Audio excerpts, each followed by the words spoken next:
In the winter of 1879, when city inspectors finally gained access to the sealed records of Pittsburgh's St. Thomas Hospital, they discovered something that would haunt the medical community for decades. 67 patients had entered the hospital's divine healing ward over a span of 23 years. Not one had ever walked out alive. Every single death certificate bore the same peculiar notation, called by God during sacred treatment. But the true horror wasn't in the deaths themselves. It was in the meticulous documentation found hidden beneath the ward's chapel floorboards. Pages upon pages of detailed observations, measurements, and what appeared to be experimental procedures, all signed by three names: Dr. Charles Anderson, Sister Helen Murphy, and Chaplain Robert Walsh. The city buried the findings immediately, and by spring all three had vanished without a trace. Before we continue with the story of what really happened in that ward, this channel isn't for everyone, only for the bravest souls who dare to uncover the darkest secrets of American history. Few channels dare to tell the stories we tell here, the ones that reveal the horrifying truth behind closed doors. If you've made it this far, you're not like most people. Hit that subscribe button and join our community of true mystery seekers. And tell us in the comments, what state are you listening from? We want to know how far these dark American tales have traveled. The truth about St. Thomas Hospital's divine healing ward would challenge everything people believed about faith, medicine, and human decency in 19th century America. Pittsburgh in 1856 was a city of contradictions. The steel mills belched black smoke into the sky while church bells rang out across neighborhoods where German immigrants, Irish Catholics, and Protestant Americans lived in an uneasy coexistence. The Industrial Revolution had brought prosperity to some, but for the growing population of factory workers, miners, and their families, life was often short and brutal. Disease ran rampant through the cramped tenements, and medical care was a luxury few could afford. It was in this environment that Dr. Charles Anderson saw an opportunity. A graduate of Jefferson Medical College in Philadelphia, Anderson had returned to his native Pittsburgh with ambitious plans. Unlike other physicians who served either the wealthy elite or catered to the poor through charity, Anderson envisioned something revolutionary. A hospital that would combine the latest medical knowledge with the healing power of faith. He believed that divine intervention could work hand in hand with scientific medicine to achieve miraculous results. Anderson was a man of striking appearance, tall and lean, with penetrating gray eyes and prematurely silver hair that lent him an air of distinguished authority. He spoke with the fervor of a preacher and the precision of a scientist. His vision attracted two key allies who would become his partners in what would later be called the most sophisticated medical deception in Pennsylvania's history. Sister Helen Murphy had arrived in Pittsburgh from County Cork in 1848, part of the wave of Irish immigrants fleeing the potato famine. Unlike many of her countrymen who found work in the mills, Murphy had secured a position at Mercy Hospital, where her natural compassion and quick intelligence had made her one of the most trusted nurses in the city. She was a woman of deep faith, but also of practical wisdom. She understood that suffering was a daily reality for Pittsburgh's working class, and she genuinely wanted to help alleviate it. Chaplain Robert Walsh represented the third pillar of Anderson's vision. A Methodist minister who had served congregations from Philadelphia to the Ohio frontier, Walsh had a reputation for powerful sermons and an almost hypnotic ability to comfort the dying. He was a man who truly believed in divine healing, having witnessed what he considered miraculous recoveries during his frontier ministry. Walsh was also a meticulous record keeper, a habit that would prove both essential to their work and ultimately their downfall. The three came together in the winter of 1855 when Anderson presented his proposal to the Pittsburgh Medical Society. St. Thomas Hospital would be different from any institution in America. It would have a standard medical wing for conventional treatments, but its centerpiece would be the Divine Healing Ward, a specialized unit where patients with terminal illnesses would receive blessed medical care, combining prayer, faith, and advanced medical techniques. The proposal was controversial. Orthodox physicians dismissed it as quackery, while many clergy worried about the mixing of sacred and secular healing. But Anderson had done his homework. He had studied the success of similar institutions in Europe, particularly in Germany, where some hospitals had begun experimenting with what they called holistic healing. He presented compelling statistics and testimonials from European colleagues who claimed remarkable success rates. More importantly, Anderson had secured financial backing from several prominent Pittsburgh families who had lost loved ones to diseases that conventional medicine couldn't cure. The Carnegies, who had lost a young daughter to consumption, were particularly generous. The Mellons, devastated by the loss of their eldest son to typhoid fever, saw Anderson's vision as a way to prevent other families from experiencing their grief. By spring of 1856, St. Thomas Hospital had been built on a wooded hill overlooking the Allegheny River. The main building was constructed of local sandstone, with large windows designed to let in healing light. The Divine Healing Ward occupied the entire third floor, with its own chapel, dedicated nursing station, and what Anderson called observation rooms for the most critical cases. The hospital's opening was celebrated throughout the city. Anderson had carefully cultivated relationships with journalists, clergy, and civic leaders. The Pittsburgh Gazette ran a series of articles praising the innovative approach to healing. Local ministers, despite their initial skepticism, had been won over by Walsh's eloquent explanations of how prayer and medicine could work together in God's service. But from the very beginning, there were aspects of the Divine Healing Ward that remained hidden from public view. The observation rooms were accessible only to Anderson, Murphy, and Walsh. The ward's medical supplies were ordered separately from the main hospital, and the records were kept in a private filing system that no one else was allowed to examine. Most unusually, families of patients in the Divine Healing Ward were required to sign extensive legal documents that granted the hospital complete authority over treatment decisions and prohibited them from visiting during sacred healing periods. These restrictions were explained as necessary for maintaining the spiritual environment required for divine healing. Families were told that worldly concerns and emotional attachments could interfere with God's work. They were assured that their loved ones were receiving the most advanced care available, guided by both medical expertise and divine wisdom. The ward's first patient was Margaret O'Brien, a seamstress from the Irish district who had been diagnosed with advanced consumption.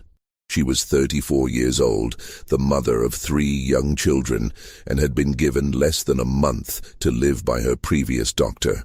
Her husband Patrick, a steelworker, had spent his family's savings on medical bills with no improvement in his wife's condition. When he heard about the Divine Healing Ward, he saw it as Margaret's only hope. Margaret was admitted on June 15, 1856, with great ceremony. Anderson examined her personally, while Walsh led the family in prayer, and Murphy assured them that Margaret would receive round-the-clock care. The family was told that the healing process would require complete spiritual focus, and that visits would be limited to prevent disruption of the divine work being done. What actually happened to Margaret O'Brien in those first days would not be discovered for over 2 decades. But according to the hidden records later found beneath the chapel floor, her treatment began immediately upon her admission, and it bore no resemblance to anything that could be called healing. The morning of June 22, 1856, began like any other in the Divine Healing Ward, with prayers at sunrise and the gentle sound of hymns echoing through the corridors. But by evening, something had changed forever in the 3rd floor of St. Thomas Hospital. Margaret O'Brien, who had been admitted with consumption just 1 week earlier, was found dead in her bed during the morning rounds. The official cause of death was listed as respiratory failure due to advanced consumption, occurred during divine healing prayer. But the circumstances surrounding her death would establish a pattern that would repeat 66 more times over the next 23 years. Sister Murphy discovered the body at 6:30 a.m. as she made her usual rounds with morning medications. Margaret lay peacefully in bed, her hands folded as if in prayer, her face bearing an expression of what Murphy would later describe to grieving families as divine serenity. There were no signs of struggle, no indication of pain or distress. It was, Murphy told Patrick O'Brien when he arrived that afternoon, exactly what one would expect from a soul called home to God. But what Patrick O'Brien wasn't told was that Margaret had been moved to one of the observation rooms 3 days earlier. These rooms, located at the far end of the ward, were accessible only through a corridor that required a special key held by Anderson, Murphy, and Walsh. The rooms were soundproofed, supposedly to provide absolute quiet for prayer and meditation. They contained not just beds, but also what Anderson called therapeutic apparatus, devices that he claimed could measure the spiritual energy of healing prayer. The hidden records would later reveal that Margaret's treatment in the observation room had been unlike anything practiced in conventional medicine. Detailed measurements of her pulse, temperature, and breathing patterns were taken every 2 hours. She was given experimental medications that Anderson had acquired through correspondence with European physicians. Most disturbing of all, the records contained precise observations of how her body responded to different substances, including several that were known to be toxic in large doses. The entry for June 21, 1856, written in Anderson's meticulous handwriting, read, "Subject MO, showing expected respiratory depression following administration of preparation number 7, pulse weak but regular. Notable absence of pain response. Recommend continued observation through night cycle. RW to maintain vigil and document any changes." When Patrick O'Brien arrived the next afternoon, he found his wife laid out in the ward's main room, dressed in a clean white gown and surrounded by flowers. Anderson met him with solemn dignity, explaining that Margaret had passed peacefully in her sleep after a night of particularly intense prayer. Walsh stood beside him, offering scriptural comfort about the divine plan and the blessed nature of those called home during sacred healing. The family was told that Margaret's body had been prepared for burial according to the hospital's spiritual protocols. She had been bathed in blessed water and dressed in garments that had been prayed over by the hospital's clergy. This preparation, they were told, was part of the hospital's commitment to honoring the divine nature of the healing process, even when God chose to call a soul home rather than restore it to earthly health. What the family didn't know was that Margaret's body had been the subject of an extensive post-mortem examination in the hospital's basement. The records described in clinical detail the effects of the experimental medications on her organs, the progression of her disease, and the exact mechanism of her death. These findings were carefully documented and added to what Anderson called his research files. The funeral was held at St. Patrick's Church, with Walsh delivering a moving eulogy about Margaret's faith and the mysterious ways of divine healing. The community mourned the loss of a young mother, but they also celebrated what they saw as the hospital's compassionate attempt to provide hope where conventional medicine had failed. Donations poured in from families who had been touched by the hospital's mission, and several other terminal patients requested admission to the divine healing ward. But not everyone was convinced by the official story. Dr. James Mitchell, a Scottish physician who had been practicing in Pittsburgh for 15 years, had known Margaret O'Brien through his work at the Free Clinic in the Irish district. He had examined her just 2 weeks before her admission to St. Thomas Hospital and had been surprised by her relatively stable condition.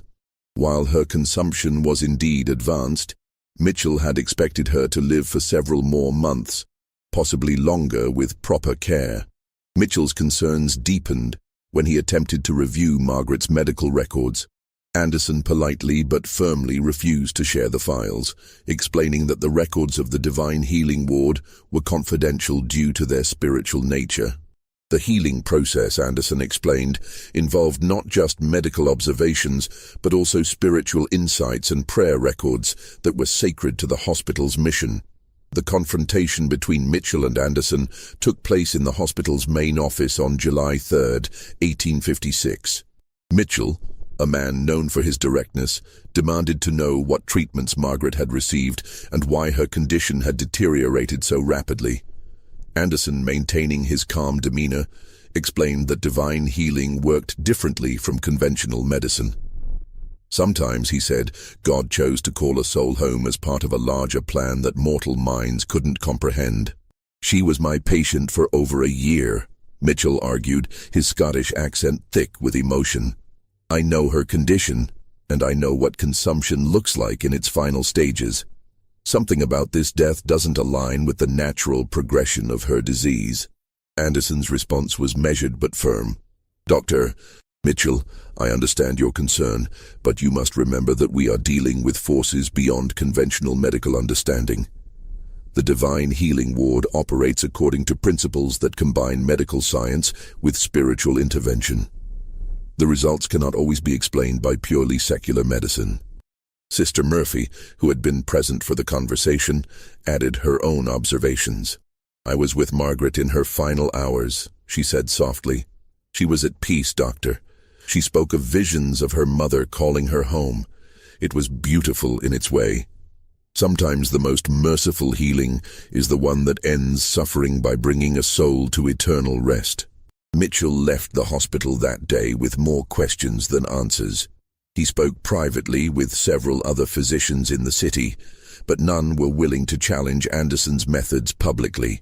The Divine Healing Ward was popular with the community, and Anderson's reputation as an innovative physician was well established. More importantly, the hospital was providing a service that no other institution offered: hope for families facing terminal illness. The second death occurred just 6 weeks later. Thomas Brennan, a coal miner who had been admitted with what appeared to be advanced lung disease, was found dead in his bed after 12 days in the Divine Healing Ward.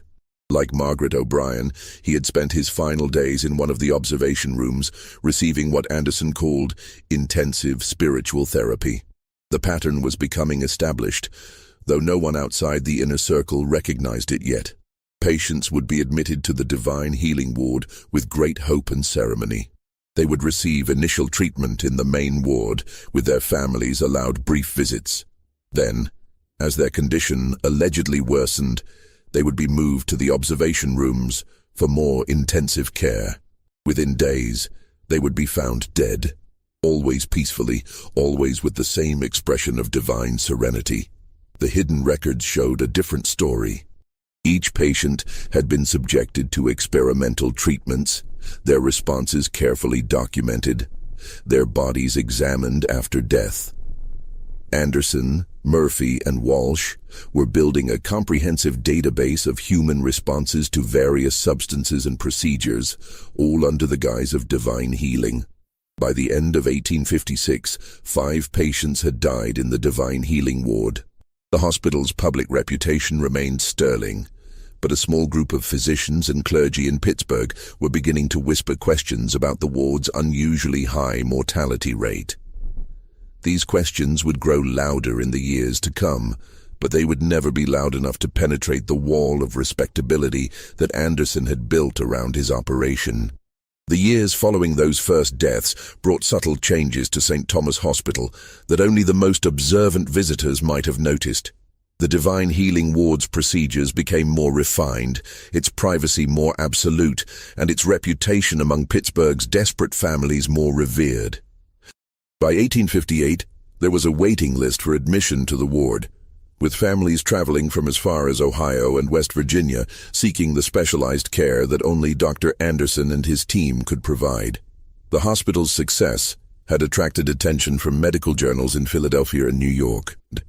Anderson published several papers on what he called integrative spiritual medicine, describing remarkable improvements in patient comfort and spiritual well-being, though he was notably vague about actual cure rates.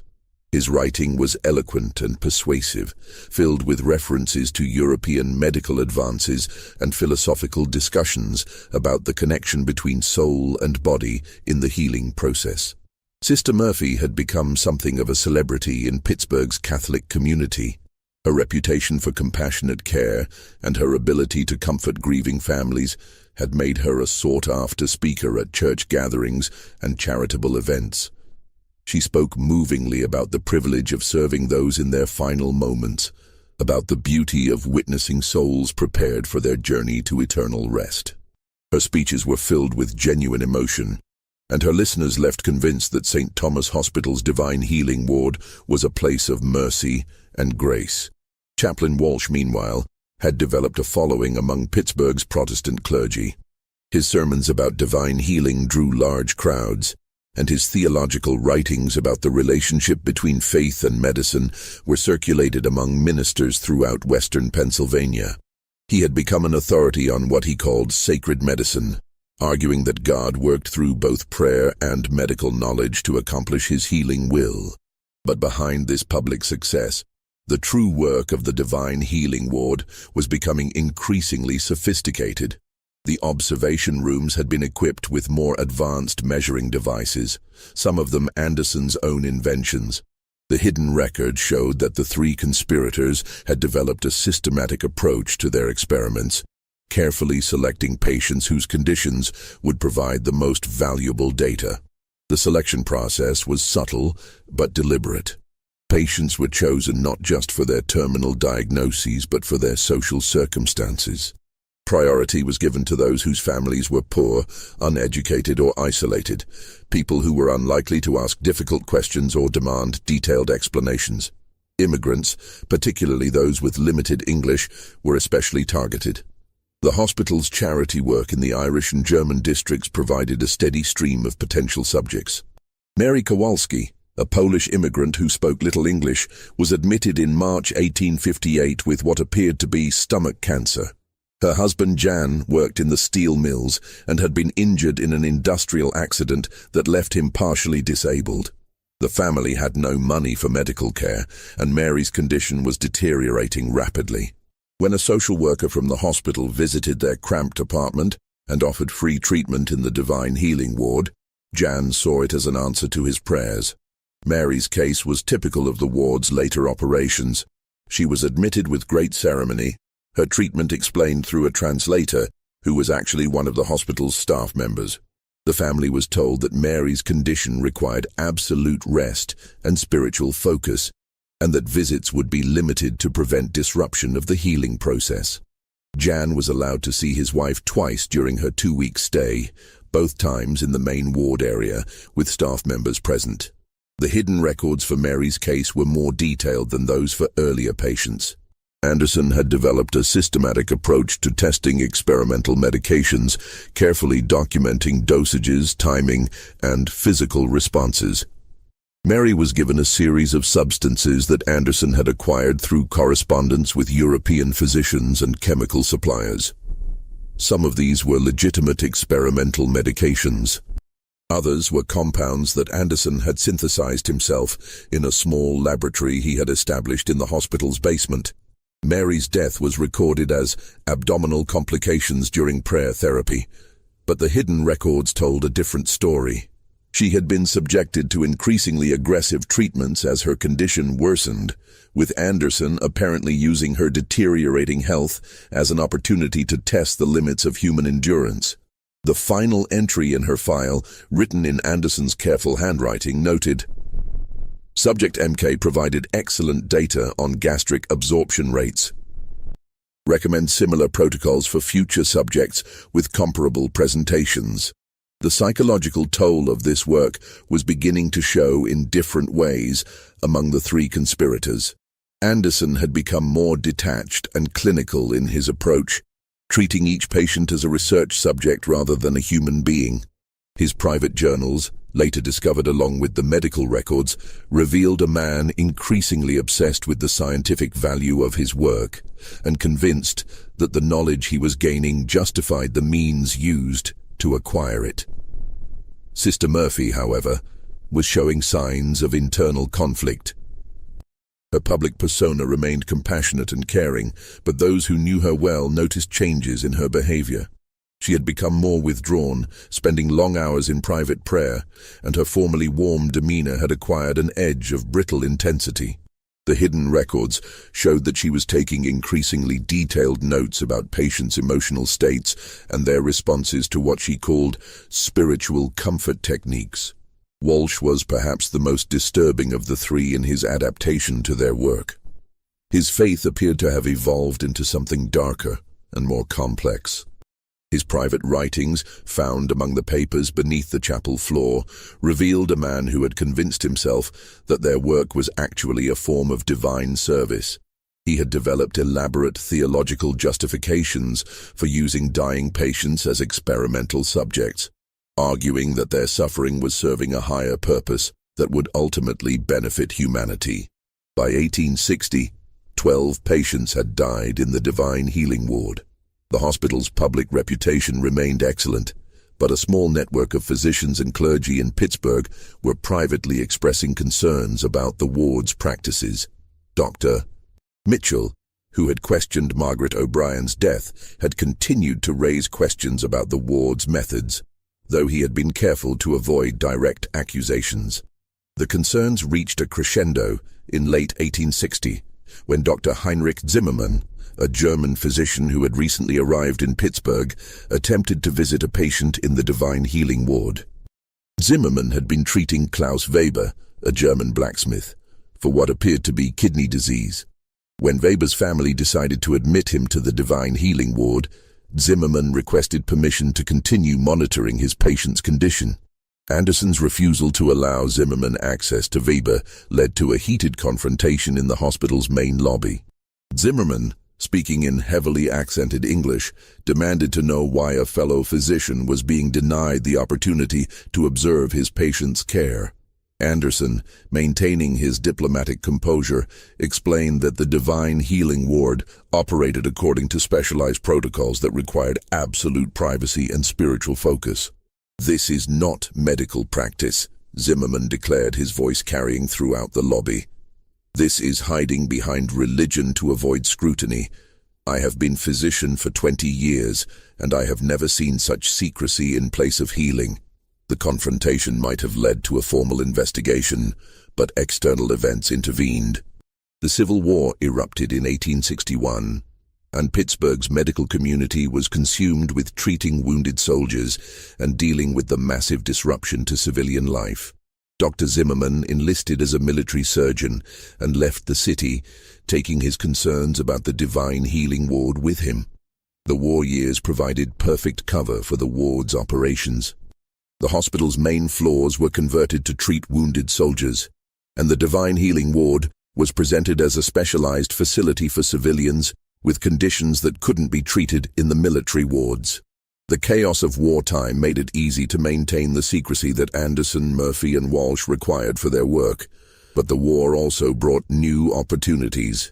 Wounded soldiers who were expected to die from their injuries were sometimes quietly transferred to the divine healing ward for what was described as spiritual comfort in their final hours. The hidden records showed that these soldiers became subjects for experiments related to trauma, blood loss, and the effects of various pain medications. The most chilling aspect of the war years was the expansion of the operation. Anderson had begun corresponding with physicians in other cities, sharing his research findings and offering to provide detailed protocols for similar programs.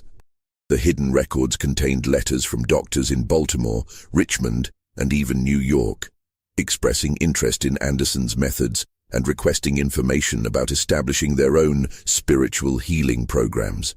By 1865, when the war ended, 28 patients had died in the divine healing ward. The hospital's reputation had never been higher, and Anderson had become recognized as one of the foremost authorities on spiritual medicine in America. But the foundation of their operation was beginning to show cracks that would eventually lead to their downfall. The first sign of trouble came from an unexpected source.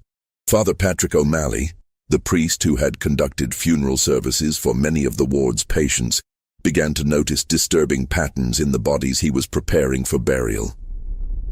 Too many of the deceased showed signs of what appeared to be medical procedures that weren't consistent with the spiritual healing they had supposedly received. O'Malley's concerns were shared with Bishop James Walsh, no relation to Chaplain Walsh, who decided to conduct a quiet investigation into the hospital's practices. The bishop's inquiry would prove to be the beginning of the end for the divine healing ward, though it would take more than a decade for the full truth to emerge. The bishop's investigation began in the autumn of 1865, conducted with the discretion that the Catholic Church had perfected over centuries of navigating sensitive situations. Bishop James Walsh was a careful man who understood that accusations against a respected medical institution required irrefutable evidence. He assigned Father O'Malley to document his observations more systematically, while also reaching out to other clergy who had conducted funeral services for patients from the Divine Healing Ward. What they discovered was a pattern of physical evidence that contradicted the hospital's claims about spiritual healing. Too many bodies showed signs of needle marks, surgical incisions, and other medical interventions that seemed inconsistent with prayer-based treatment. Most disturbing were the cases where patients had apparently died from causes unrelated to their original illnesses, deaths that suggested experimentation rather than natural progression of disease. Father O'Malley's private journal, later discovered in the church archives, contained detailed observations about the bodies he had prepared for burial. "The Murphy woman," he wrote, referring to Bridget Murphy, no relation to Sister Murphy, who had died in 1864, showed evidence of multiple puncture wounds on her arms and torso. When I asked Sister Murphy about these marks, she explained that they were from spiritual therapy needles used to channel healing energy. But the pattern and depth of these wounds suggested something far more invasive than any spiritual practice I have witnessed. The investigation expanded in 1866 when Dr. Samuel Clark, a young physician who had recently completed his studies at Harvard Medical School, joined the staff at St. Thomas Hospital. Clark was assigned to work in the general medical wards, but his proximity to the Divine Healing Ward gave him opportunities to observe the operation that outsiders never had. Clark was immediately struck by the unusual protocols surrounding the ward. Medical supplies were ordered separately, patient records were kept in a locked filing system, and the nursing staff, who worked in the ward, were forbidden from discussing their duties with other hospital personnel. Most suspicious was the fact that the ward's mortality rate was exactly 100%. Every patient who was admitted died, despite the hospital's claims about miraculous healing. Clark's medical training had taught him to think scientifically about disease and treatment. He began keeping his own private records of observations about the Divine Healing Ward, noting patterns in patient admissions, duration of stays, and circumstances of death. His notes, written in a coded system he had developed during his medical studies, would later provide crucial evidence about the ward's operations. The breakthrough came in early 1867, when Clark managed to gain access to one of the observation rooms during a night shift. Anderson, Murphy, and Walsh were attending a medical conference in Philadelphia, and the hospital's regular security procedures were more relaxed than usual. Clark used his master key to enter the restricted area of the ward, ostensibly to check on a patient who had been moved there the previous day. What he found in the observation room shattered his understanding of what was happening in the Divine Healing Ward. The room contained not just a bed for patient care, but an extensive array of medical instruments, measuring devices, and what appeared to be experimental apparatus. There were vials of various substances, some labeled with chemical formulas that Clark didn't recognize, others marked only with numerical codes. The patient in the room was Thomas Kowalski, a Polish immigrant who had been admitted with what appeared to be tuberculosis. But the man Clark found was barely conscious, showing signs of severe drug intoxication. His breathing was labored, his pulse was weak and irregular, and his skin showed evidence of multiple injections. A detailed chart at the foot of his bed documented hourly measurements of his vital signs, along with notes about his responses to various treatments. Clark's medical training told him that Thomas Kowalski was dying not from tuberculosis, but from systematic poisoning. The substances being administered to him were not healing medications, but experimental compounds that were destroying his body's ability to function. The chart at the foot of his bed wasn't a medical record, it was a research log documenting the progress of a human experiment. The most chilling discovery was a notebook left open on a table beside the bed. Written in Anderson's handwriting, it contained detailed observations about Kowalski's responses to different doses of various substances. The entries were coldly clinical, treating the dying man as nothing more than a research subject. The final entry, dated the previous day, read, "Subject TK showing expected neurological depression. Recommend increasing dose of compound B23 to observe complete systemic breakdown." Clark realized that he was witnessing not healing, but murder disguised as medicine. The Divine Healing Ward wasn't treating patients, it was using them as experimental subjects, documenting their responses to various substances and procedures until they died. The spiritual healing was an elaborate cover story designed to prevent scrutiny of what was actually systematic human experimentation. The young physician faced an impossible choice. He could report what he had discovered, but doing so would require him to admit that he had violated hospital security protocols and gained unauthorized access to restricted areas. Anderson, Murphy, and Walsh were respected members of the medical community, while Clark was a recent graduate with no established reputation. His accusations would likely be dismissed as the fantasies of an inexperienced physician seeking attention. Clark decided to continue his investigation, gathering more evidence before making any accusations. He began paying closer attention to the ward's operations, documenting patterns in patient admissions and deaths. He also started building relationships with other hospital staff members, hoping to find allies who might have observed suspicious activities. His efforts led to a connection with Margaret Flanagan, a young Irish woman who worked as a cleaning girl in the hospital. Margaret had been assigned to clean the Divine Healing Ward during night shifts, and she had observed activities that troubled her deeply. She had seen patients being moved to the observation rooms when they appeared to be getting better, not worse. She had witnessed Anderson, Murphy, and Walsh conducting procedures that looked nothing like prayer or spiritual healing. Margaret's observations were limited by her education and her position in the hospital hierarchy, but her instincts told her that something terrible was happening in the Divine Healing Ward. She had tried to raise concerns with her supervisor, but had been told that the spiritual healing process was beyond the understanding of uneducated workers, and that her job was to clean, not to observe or question. The connection between Clark and Margaret proved crucial to understanding the full scope of the operation. Margaret's access to the ward during night shifts provided opportunities to observe activities that were hidden from other staff members. Clark's medical knowledge allowed him to interpret what Margaret was seeing and to understand the significance of the equipment and procedures she described. Together, they began to piece together a picture of systematic human experimentation that had been operating under the guise of spiritual healing for over a decade. The observation rooms were actually laboratories where terminal patients were used as test subjects for experimental medications and procedures. The detailed records kept by Anderson, Murphy, and Walsh weren't spiritual journals.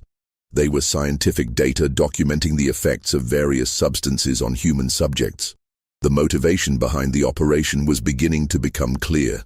Anderson's correspondence with European physicians wasn't just about sharing knowledge, it was about selling research data.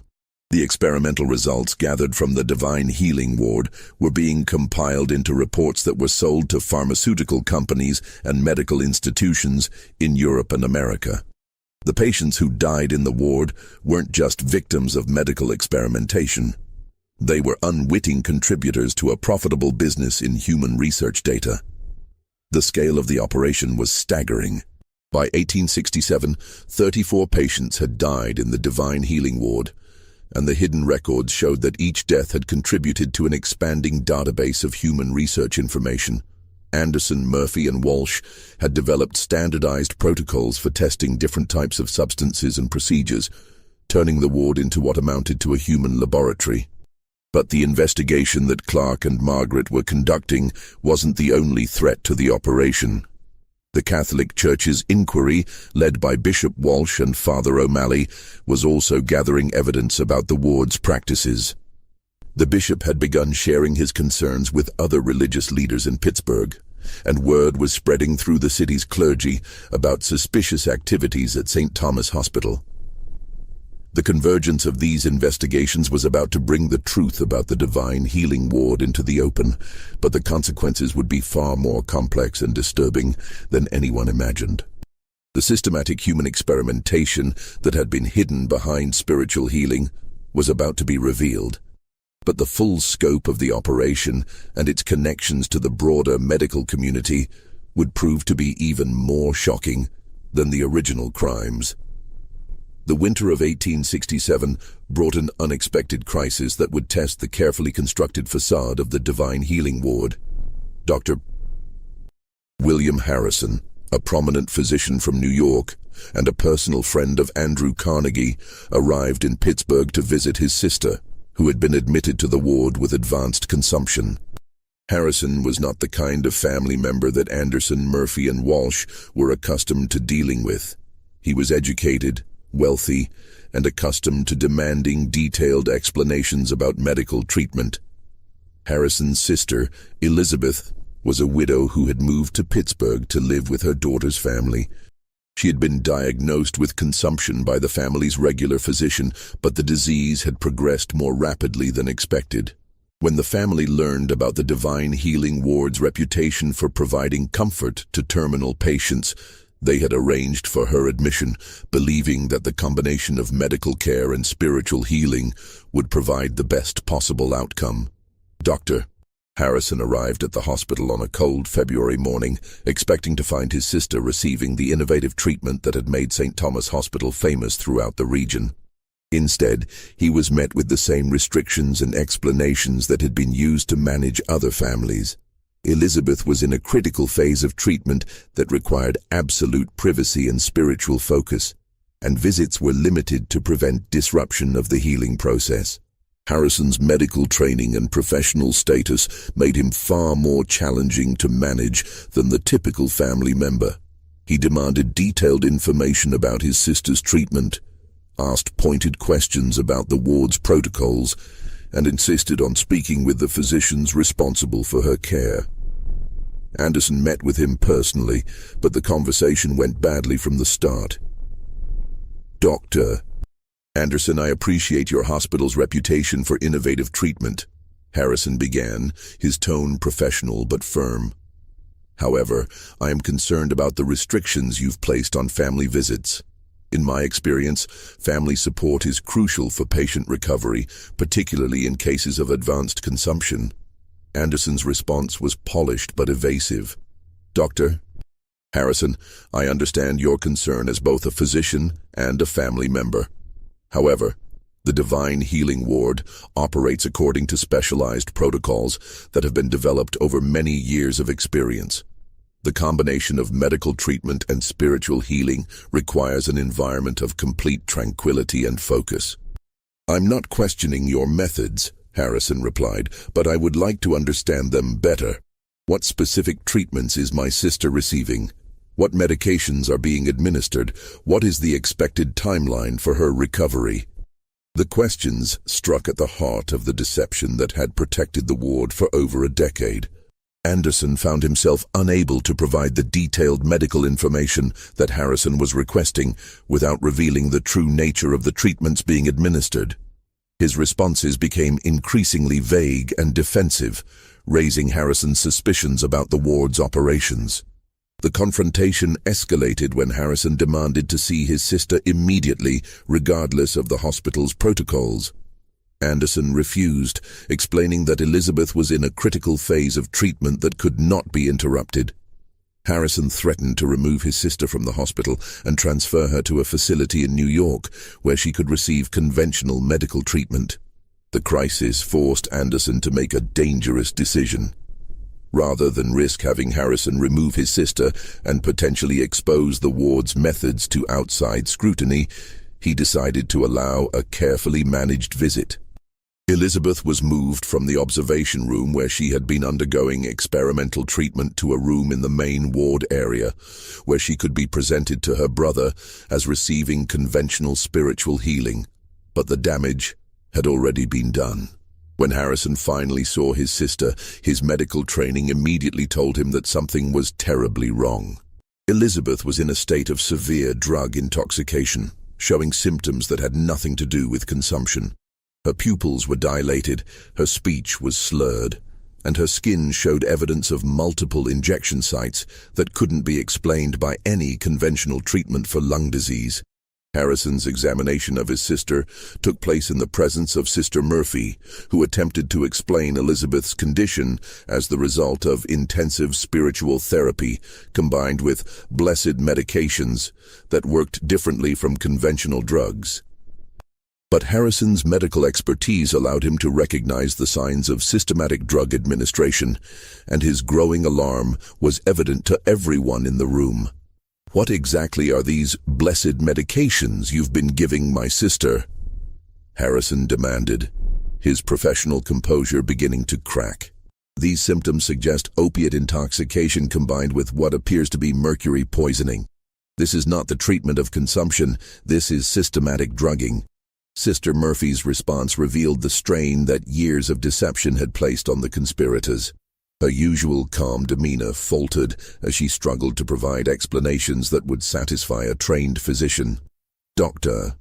Harrison, the medications we use here are specially prepared according to protocols developed by Dr. Anderson in consultation with European specialists. The spiritual aspect of the healing process can sometimes produce effects that appear unusual to those unfamiliar with our methods." But Harrison was no longer listening to explanations. He was conducting a thorough medical examination of his sister, documenting evidence that would later prove crucial to exposing the ward's operations. Elizabeth's condition was consistent with someone who had been subjected to experimental drug administration over an extended period. The injection sites on her arms and torso followed patterns that suggested systematic testing of different substances at different dosages. Most damning was Elizabeth's mental state. During brief moments of clarity between drug-induced stupors, she spoke of treatments that bore no resemblance to spiritual healing. She described being taken to a special room where doctors administered injections that made her feel strange and disconnected. She spoke of being asked questions about how the medications made her feel and of having her responses carefully written down in notebooks. Harrison realized that his sister had been the victim of human experimentation disguised as medical treatment. The Divine Healing Ward wasn't providing spiritual healing, it was using terminal patients as test subjects for experimental drugs and procedures. The high mortality rate wasn't the result of divine will calling souls home. It was the inevitable outcome of systematic poisoning. The confrontation that followed would later be described by hospital staff as the most intense conflict in St. Thomas Hospital's history. Harrison demanded immediate access to his sister's medical records, threatened to involve the police, and vowed to expose the ward's practices to the medical community.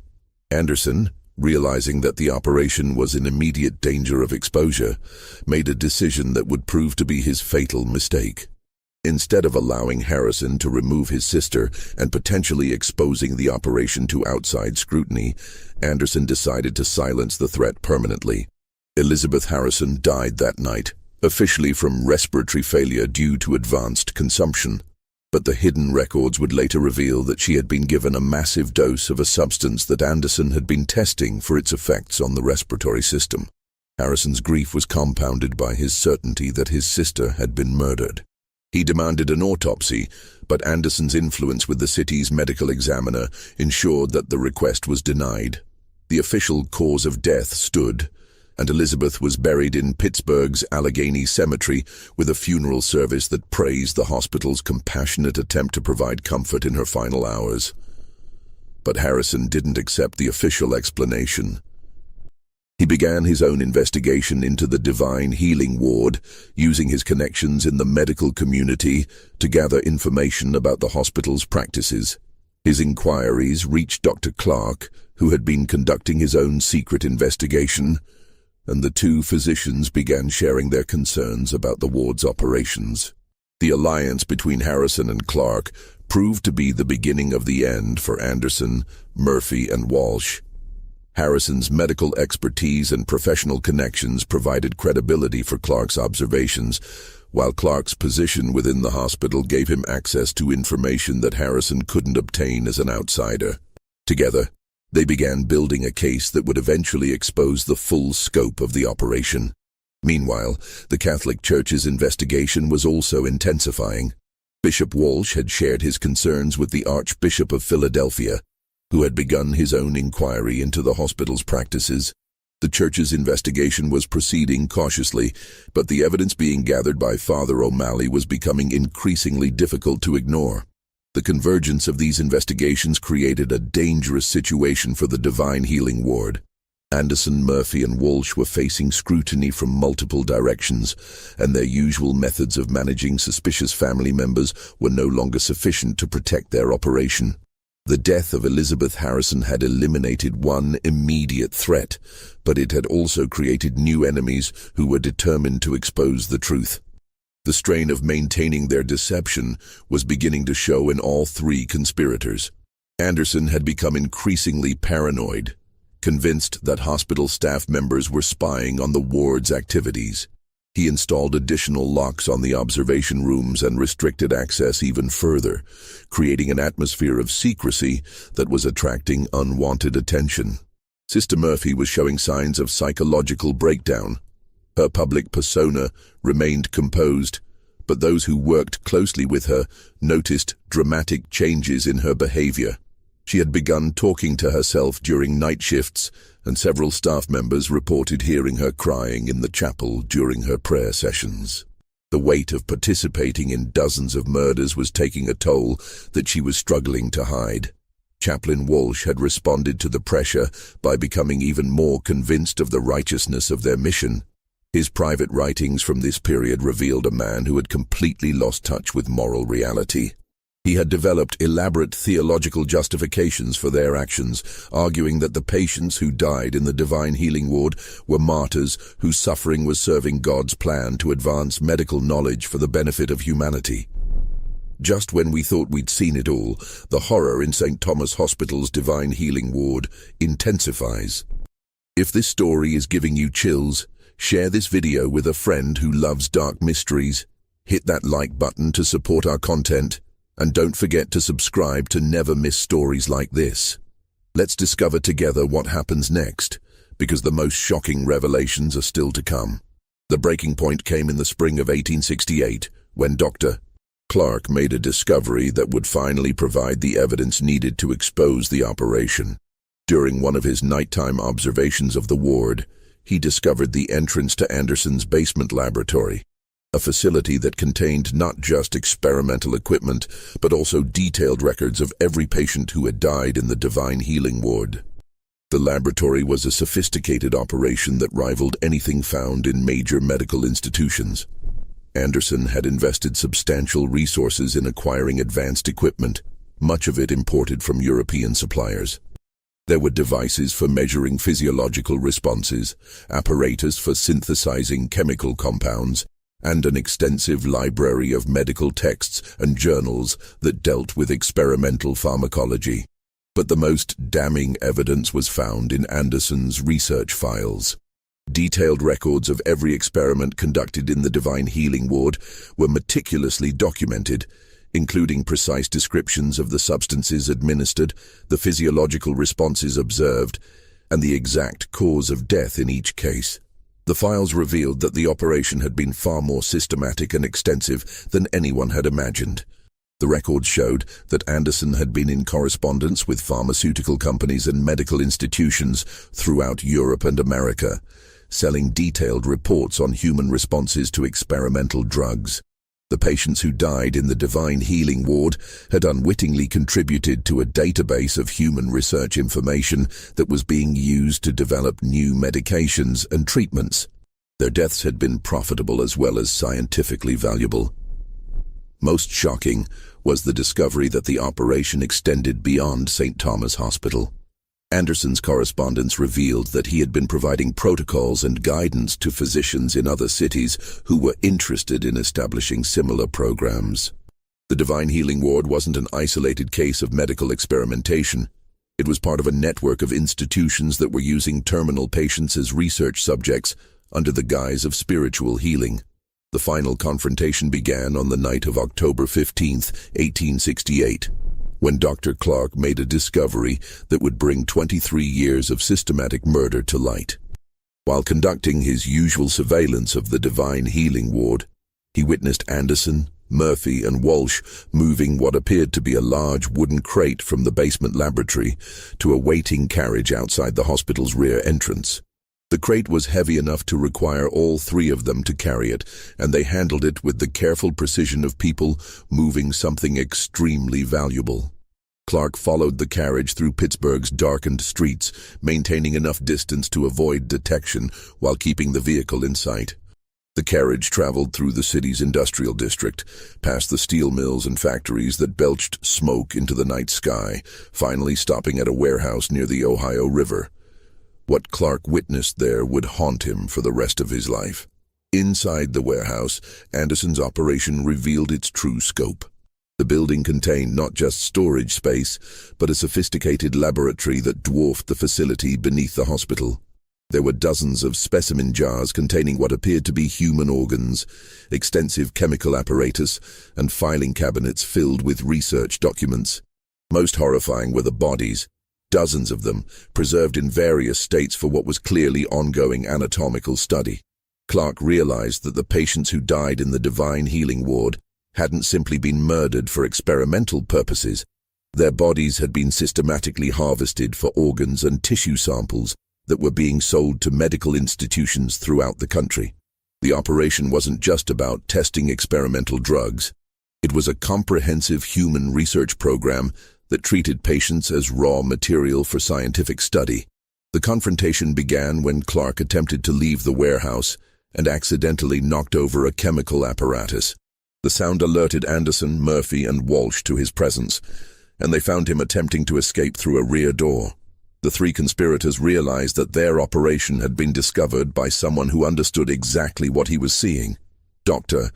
Clark," Anderson said, his voice carrying the same calm authority that had convinced hundreds of families to entrust their loved ones to his care. "I'm surprised to find you here. This is a private research facility, not open to unauthorized visitors." Clark's response revealed the full extent of his investigation. "I know what you've been doing, Anderson. I've seen the laboratory beneath the hospital, I've read the research files, and I know about the patients you've murdered. This operation ends tonight." The conversation that followed was recorded in Clark's private journal, written immediately after the events at the warehouse. Anderson made no attempt to deny the accusations, instead launching into a passionate defense of their work that revealed the twisted logic that had justified 23 years of systematic murder. "You don't understand the significance of what we've accomplished here," Anderson argued. "The knowledge we've gained from our research has advanced medical science by decades. The medications and treatments being developed from our data will save thousands of lives. These patients were dying anyway. We simply ensured that their deaths served a greater purpose." Sister Murphy's response was even more chilling. "Those people came to us seeking spiritual healing, and they found it. We provided them with the ultimate healing, release from earthly suffering, and the privilege of contributing to God's plan for advancing human knowledge. Their sacrifice was beautiful in its way." Chaplain Walsh offered the most disturbing justification of all. "The divine plan works through human instruments, Dr. Clark. We were chosen to conduct this sacred work, to gather the knowledge that God intends for humanity to possess. Every patient who died in our care was a willing participant in a holy mission that transcends earthly understanding." Clark realized that he was dealing with three people who had completely lost touch with moral reality. Years of justifying murder as medical research and spiritual service had created a psychological framework that allowed them to view their victims as willing participants in a noble cause. They genuinely believed that they were serving both science and God through their systematic killing. The confrontation escalated when Clark attempted to leave the warehouse to report his discoveries to the authorities. Anderson, realizing that exposure was inevitable, made the decision that would finally bring their operation to light. Instead of attempting to silence Clark, he chose to destroy the evidence that could be used against them. Anderson began systematically destroying the research files, pouring chemical accelerants over the documents and specimens that represented decades of work. The fire that resulted would not only destroy the evidence, but would also alert the Pittsburgh Fire Department and police to the existence of the warehouse and its contents.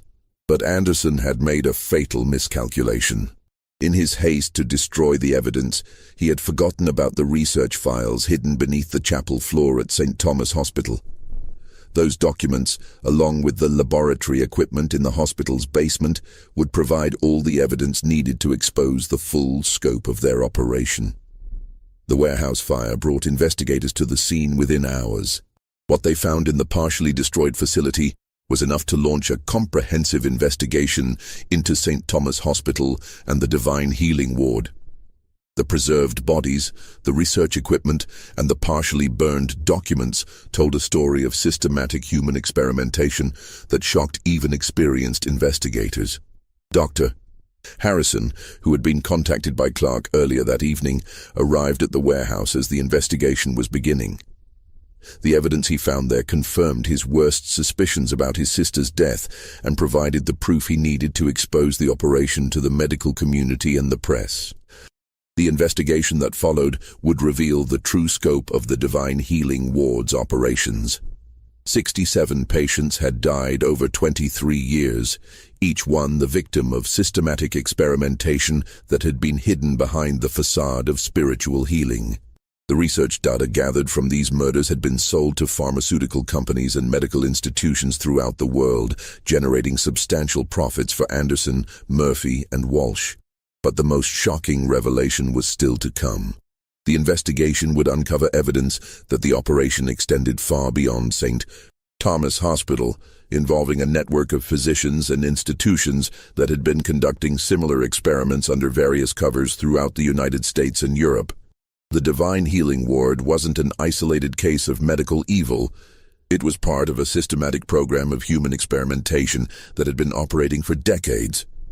The dawn of October 16, 1868, brought an end to one of the most horrific medical deceptions in American history, but it also revealed the true scope of the evil that had been hidden behind the Divine Healing Ward's facade of spiritual healing.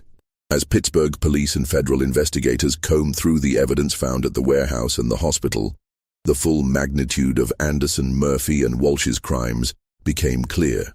The hidden research files discovered beneath the chapel floor contained meticulous documentation of every patient who had died in the Divine Healing Ward.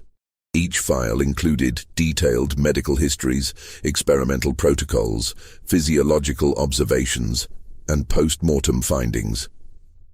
The records revealed that the 67 deaths weren't random murders, but part of a systematic research program designed to test the limits of human endurance and gather data on experimental medications and procedures. Most damning were the financial records that showed the operation's true motivation. Anderson had been selling research reports to pharmaceutical companies in Germany, France, and England, earning substantial sums for detailed documentation of human responses to experimental drugs. The patients who died in the Divine Healing Ward had unknowingly contributed to the development of medications that would be used throughout the world, their suffering transformed into profit for their killers.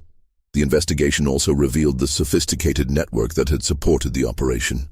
Anderson had been corresponding with physicians in Baltimore, Richmond, New York, and even London, sharing protocols and providing guidance for establishing similar programs. The Divine Healing Ward wasn't an isolated case of medical experimentation.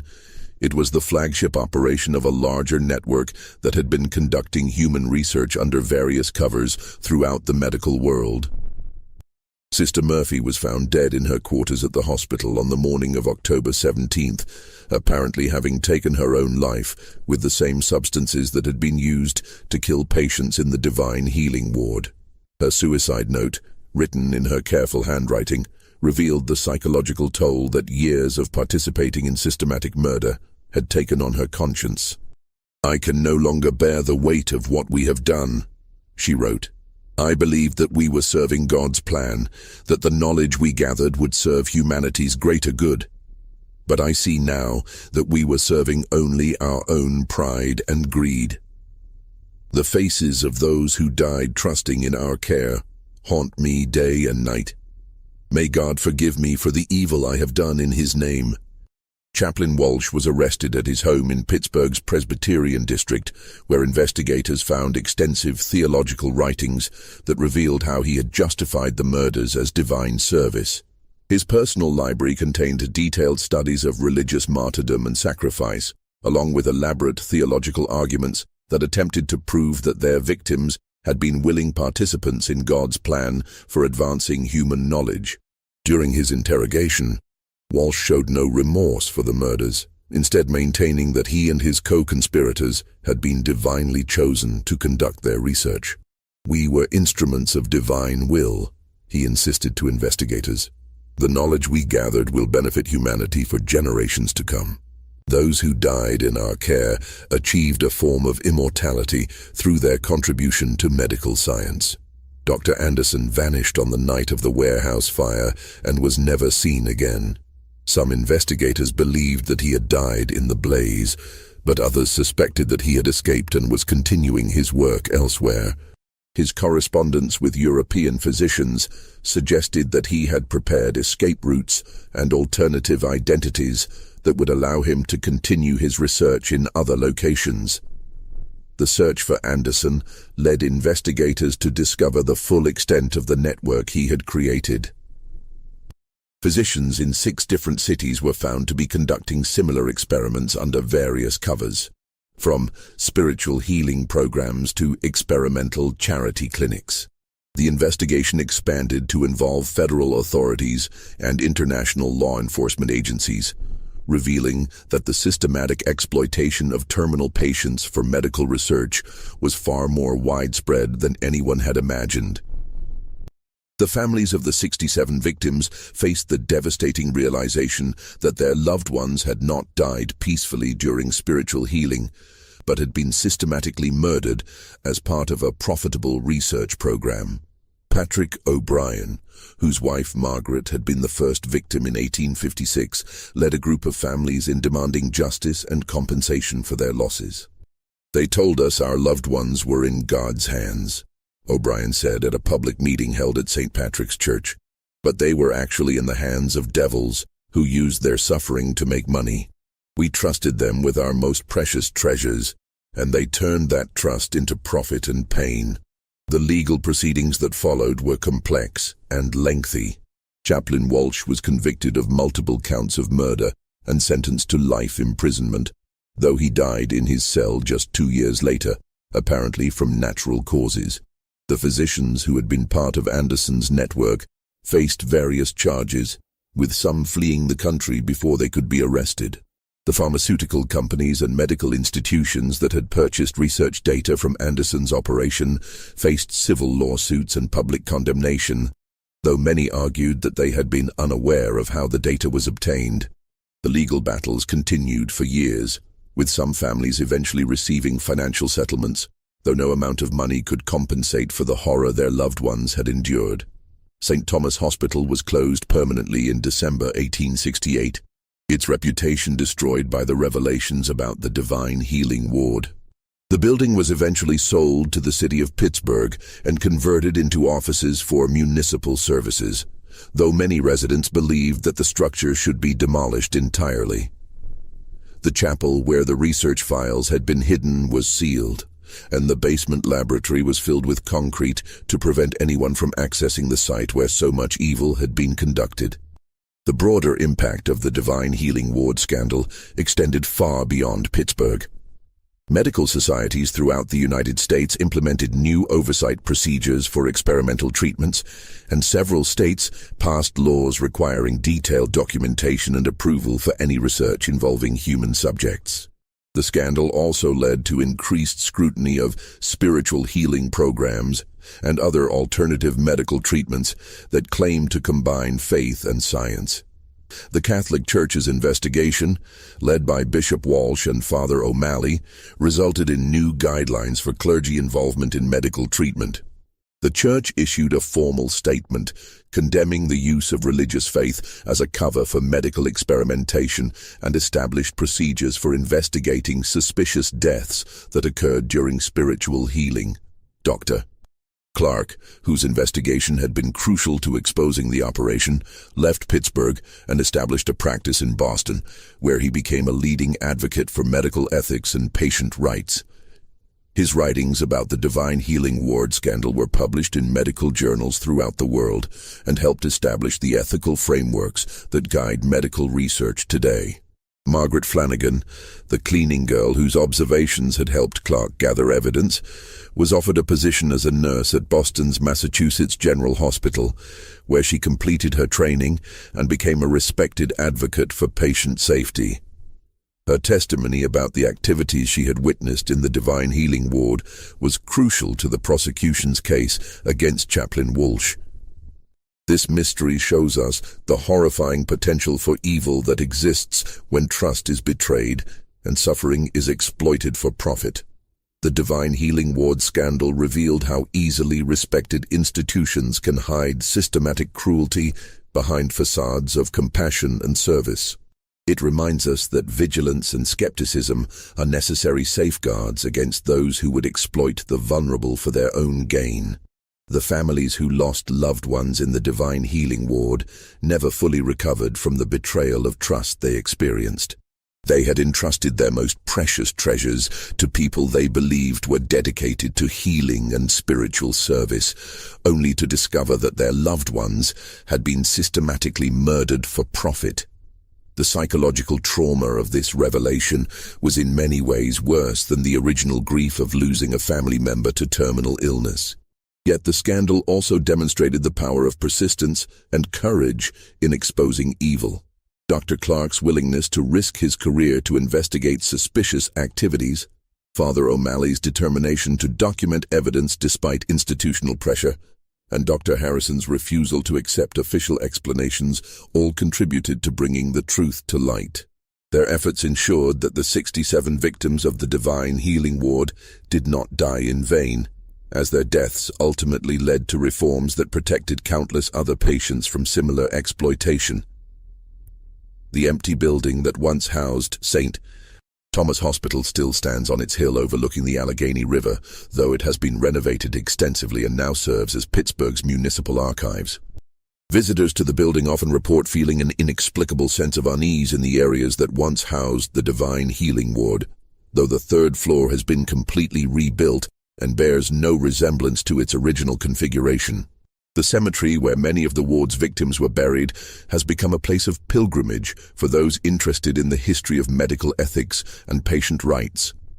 A memorial erected in 1895 bears the names of all 67 victims and includes the inscription, "In memory of those who suffered in trust and in commitment to ensuring that such betrayal never occurs again." What do you think of this story? Do you believe everything was revealed, or could there be more secrets still hidden? The evidence suggests that Dr. Anderson's network extended far beyond what investigators were able to uncover, and some historians believe that similar operations may have continued in other locations for years after the Pittsburgh scandal was exposed. Leave your comment below with your thoughts about this chilling tale. If you enjoyed this dark mystery and want more horror stories like this, subscribe, hit the notification bell, and share with someone who loves mysteries as much as you do. See you in the next video, where we'll explore another forgotten secret from America's past.